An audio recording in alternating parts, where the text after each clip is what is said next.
Biografia de George Miller, capítulo 15. Dias de viagem. Minha querida, você não me parece bem, disse George com grande preocupação. Por que você não volta para a cama e me deixa chamar o Dr. Pritchard? Não muito, quero dizer. A voz de Mary Miller se apagou quando ela se inclinou em direção à mesa de vestir para manter o equilíbrio. Eu me sinto um pouco tonta. Posso voltar para a cama, se você achar que pode ficar sem mim hoje. Mary dobrou as cobertas e voltou para a cama. Sei que ainda há muito a fazer. Afinal, a casa de órfãos número 5 foi aberta há apenas uma semana. Eu queria terminar de costurar as cortinas para as janelas da sala de jantar e me pergunto se você poderia visitar John Smalley. Ele estava pálido ontem. Espero que não esteja com alguma coisa grave. Apenas descanse e deixe-me cuidar das coisas, disse George, dando um tapinha na mão de Mary. Vou mandar chamar o médico. George estava muito preocupado. Nos 21 anos em que o orfanato em Archelindau esteve aberto, Mary nunca passou um dia na cama. Alguma coisa estava errada com sua mulher. Ele podia sentir isso. Uma hora depois, o médico estava de pé no corredor conversando com George e Lydia. Sinto muito em lhes dizer isso. A senhora Miller está muito doente, com febre reumática. Eu lhe dei um remédio para deixá-la confortável. Mas não há mais nada que eu possa fazer, sinto muito. George passou o resto do dia com a esposa enferma, orando por ela e conversando sobre os diversos assuntos do orfanato. Desejou passar o dia inteiro ao lado dela, mas havia algumas coisas importantes no orfanato que só ele poderia cuidar. Quando ele levantou para sair do quarto, disse com ternura: "Querida, sinto muito por deixá-la, volto assim que puder." Mary virou-se para o marido e com alegria no rosto respondeu: "Você me deixa com Jesus."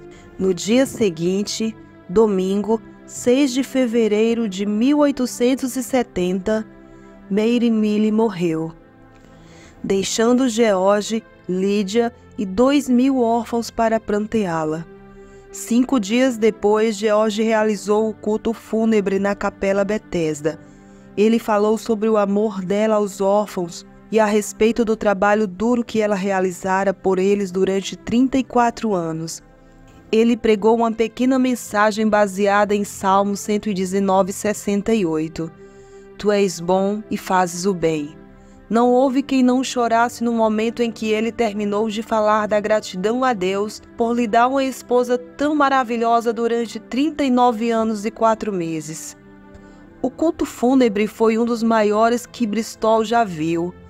Milhares de pessoas que não puderam entrar na capela esperavam em silêncio do lado de fora, prontas para caminhar ao lado do caixão até o cemitério. Após o funeral, centenas de cartas vieram de pessoas que viveram no orfanato quando crianças. Muitos escritores expressaram seu amor a Mary e compartilharam lembranças da Rua Wilson e de Archelindau. Uma mulher escreveu: "Eu era apenas uma menininha na época, e ainda sou uma menininha quando penso em Archelindau. Era um lugar adorável. Nenhum outro lugar me é tão querido." Outra pessoa escreveu: "É verdade, jamais conheci meus pais para saber o que era amá-los, mas eu sei o que é amar o Senhor e amá-la, Mary Miller, e do fundo do meu coração choro sua perda. Sei que o Senhor sente a falta dela todos os dias." George sentia-se confortado com essas cartas e com muitas outras como essas, mas não podia deixar de sentir falta de Mary de 1000 maneiras, todos os dias. Ele sentia falta de seu tempo de oração com ela pela manhã, de maneira como ela visitava as crianças doentes todos os dias e relatava a ele a condição de cada uma, sobre o deleite que ela sentia ao mostrar às garotas mais velhas um novo ponto de bordado, ou ao balançar um bebê até que ele dormisse. As casas do orfanato não eram as mesmas sem Mary. Em pouco tempo, George chegou à conclusão de que seria melhor deixá-las ser administradas por um casal, em vez de um viúvo de 65 anos. George e Mary oravam com frequência sobre quem deveria substituí-los e dirigir o orfanato, e há muito tempo eles concordavam que deveriam ser Jim e Whit. A família Miller conhecia Jim havia 25 anos, desde que ele era um adolescente. Nos últimos 12 anos, Jim fora o assistente de George, dirigindo a instituição para o conhecimento bíblico nacional e no exterior, onde provara ser trabalhador, amável e fiel. Com a ausência de Mary, George sentiu que era hora de pedir a Jim que considerasse se tornar seu sucessor e começasse a assumir parte das responsabilidades pela direção do orfanato. A princípio, Jim se recusou até mesmo a pensar no assunto. Depois de vários meses, porém, ele e sua esposa Anne concordaram que Jim deveria começar a assumir o cargo. Assim que tomaram a decisão, Anne morreu de uma doença repentina, deixando 2 viúvos responsáveis pelo orfanato. Felizmente, Lydia Miller assumiu muitas das responsabilidades de sua mãe. George e Jim mantiveram tudo funcionando sem problemas. Enquanto todos trabalhavam juntos, aconteceu algo maravilhoso. Jim e Lydia se apaixonaram. Depois de 18 meses desde a morte de sua mulher, Jim casou-se com Lydia Miller na Capela Bethesda. Lydia contava 39 anos e Jim 45. Foi um dia alegre, embora Lydia carregasse uma pequena sombra de culpa por deixar seu pai sozinho na casa da família na rua Paul. Lydia não precisava ter se preocupado. Quando George percebeu quão felizes Lydia e Jim estavam, decidiu se casar de novo. Susana Sangar era conhecida deles havia mais de 25 anos, desde o momento em que ela começara a frequentar a Capela Bethesda aos 20 anos de idade. Agora Susana contava 45 e George passou a considerá-la uma possível esposa maravilhosa para si e boa parceira no trabalho. Susana era tão direta quanto Mary tinha sido e trabalhava duro. Quando George pediu que ela se casasse com ele, ela concordou de imediato. Os dois se casaram em 30 de novembro de 1871, 2 semanas após o casamento de Lydia. Susana Miller era 21 anos mais nova que seu marido e estava repleta de energia. De repente, George descobriu contar com muitas coisas pelas quais viver. Como Jim e Lydia eram mais que capazes de administrar o orfanato, George sentiu que era hora de dar mais atenção a outros projetos.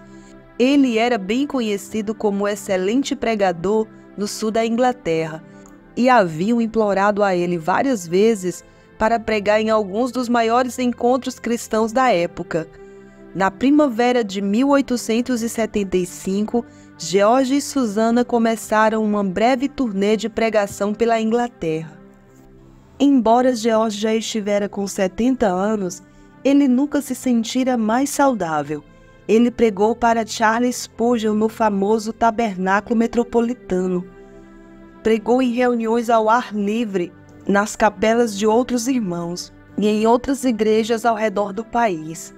Em todo lugar a que ia, as pessoas queriam saber se o sustento de 2.000 órfãos sem pedir um centavo a ninguém além de Deus era verdade. George adorava contar-lhes as histórias da provisão milagrosa e assegurar-lhe que Deus de fato responde às orações. A turnê foi um sucesso tão grande que o casal Miller saiu em outra turnê, desta vez viajando até a Escócia. Quando eles voltaram para Bristol, Lydia ficou nervosa com o pai, preocupada por ele estar se sobrecarregando demais. Entretanto, ocorreu o contrário. George voltou revigorado e pronto para mais. Sua próxima turnê de pregação levou-o para outras partes da Europa, onde pela primeira vez em 31 anos, ele começou a pregar em sua própria língua nativa, o alemão.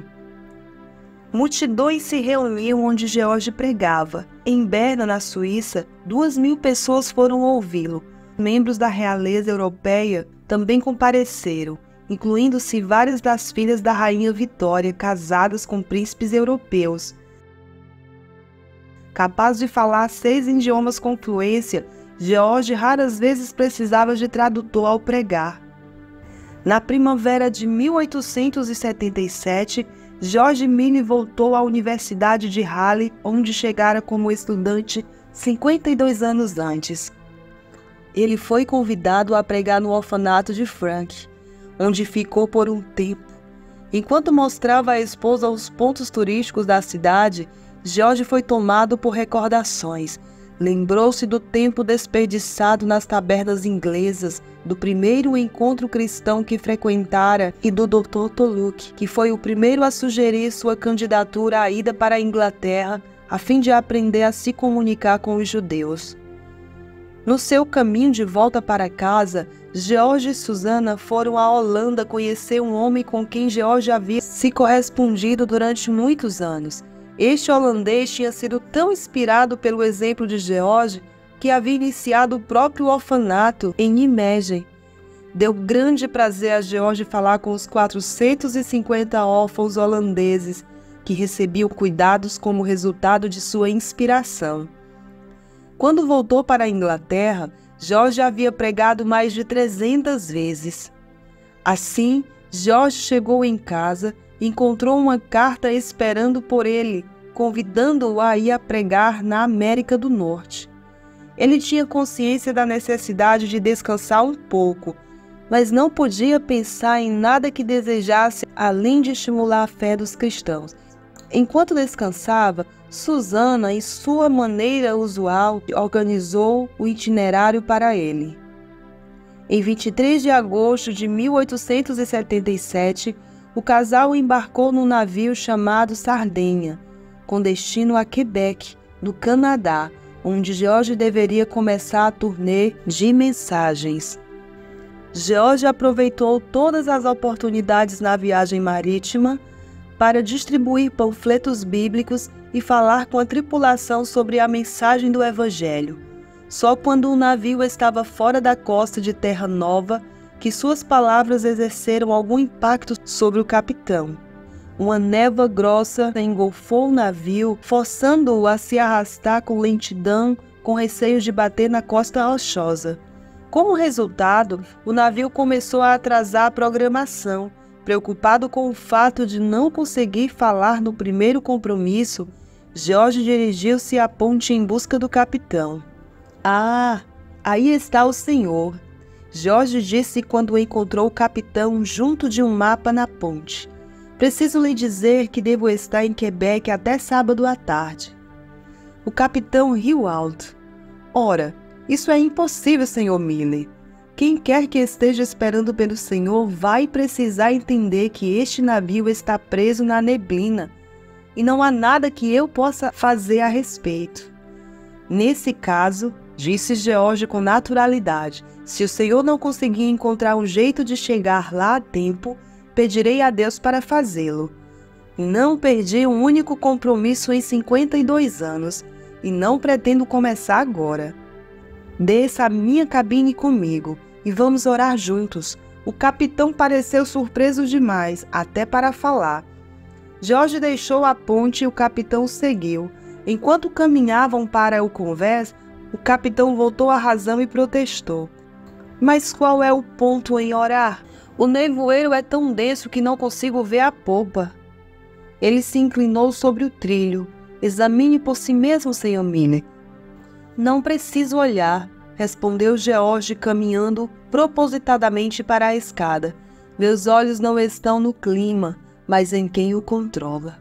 George entrou na cabine e fechou a porta com firmeza atrás de ambos. "Vamos orar", disse ele, ajoelhando-se ao lado do beliche.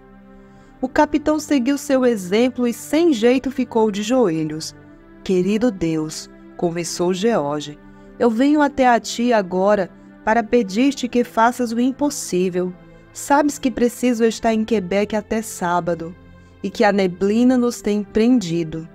Por favor, levanta o nevoeiro para que o navio possa continuar e eu chegar na hora certa.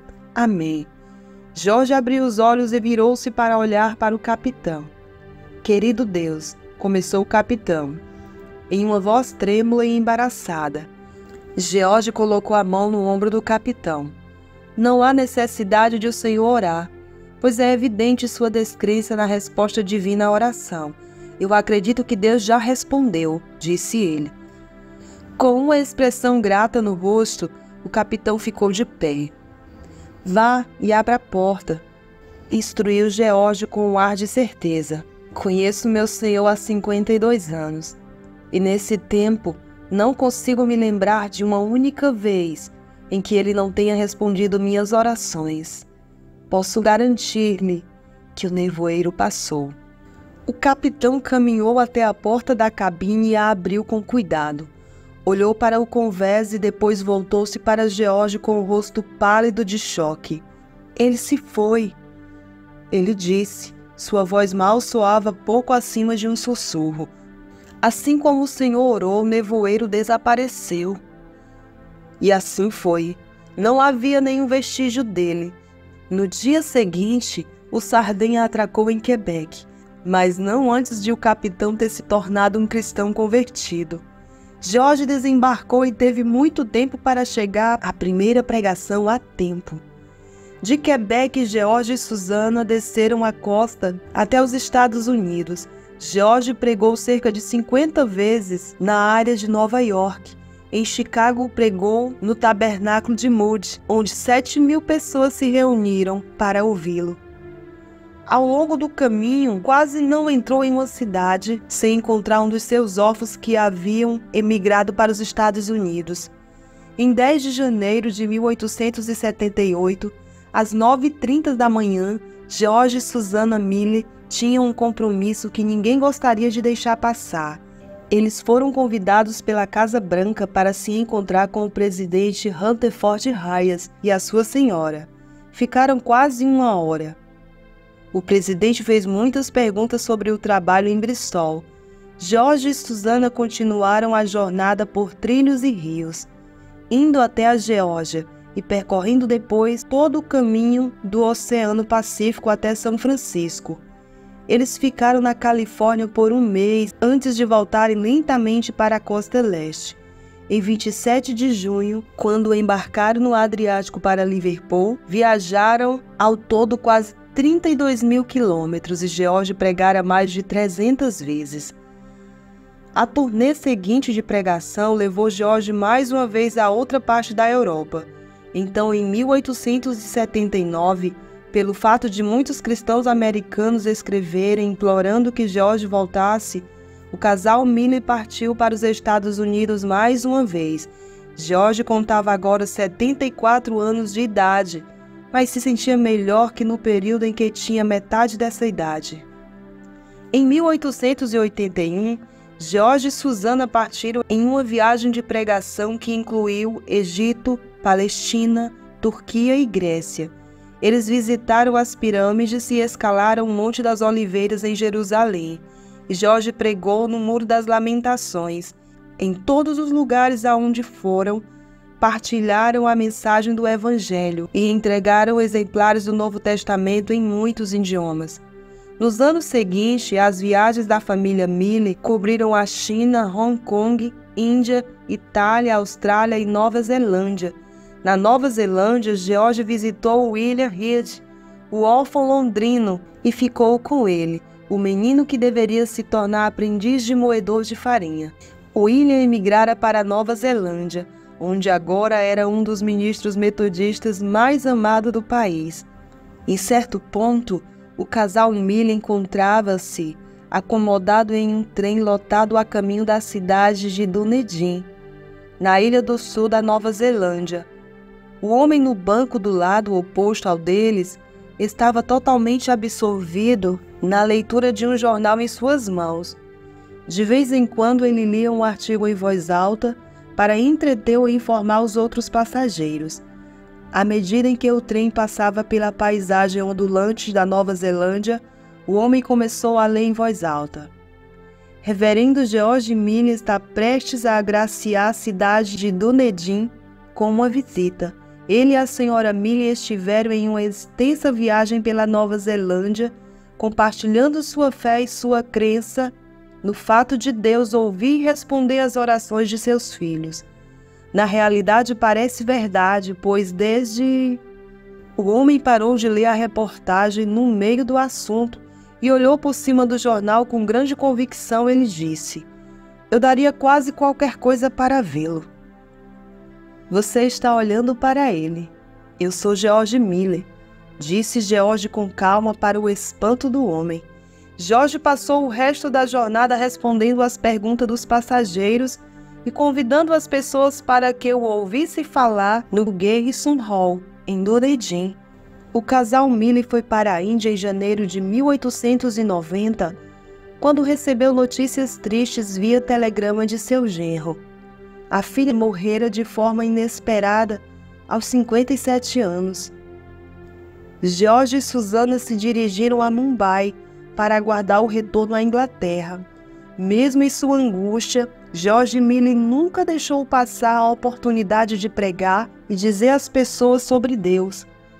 Enquanto eles esperavam a partida do navio, George pregou 15 vezes em uma grande tenda instalada à beira do mar. Ele também pregou uma vez em alemão para a tripulação de um navio alemão de guerra, que estava ancorado no porto. Tão logo e rápido quanto puderam, George e Susana voltaram a Bristol para consolar Jim e ajudá-lo a continuar o trabalho com os órfãos. O casal Miller partiu em mais 2 turnês de pregação depois disso. Mas em 1892, quando George completou 88 anos, até ele conseguia ver que precisava diminuir um pouco o ritmo. Embora Susana tenha tido sempre muito cuidado em fazer os melhores arranjos possíveis para eles, ainda havia momentos em que precisavam viajar durante 6 ou 7 dias em um trem ou passar as noites a bordo de navios a vapor, onde eles acordavam e encontravam ratos subindo neles. Apesar das dificuldades, foram 16 anos maravilhosos de viagem. O casal Miller havia viajado mais de 320.000 quilômetros, visitado 42 países e partilhado a mensagem do Evangelho com pessoas de todos os tipos de crença e percepções religiosas. Embora os dias de viagem de George Miller possam ter terminado, seus dias de trabalho útil não. Com a energia habitual, ele se lançou de novo ao trabalho no orfanato e na instituição de conhecimento bíblico.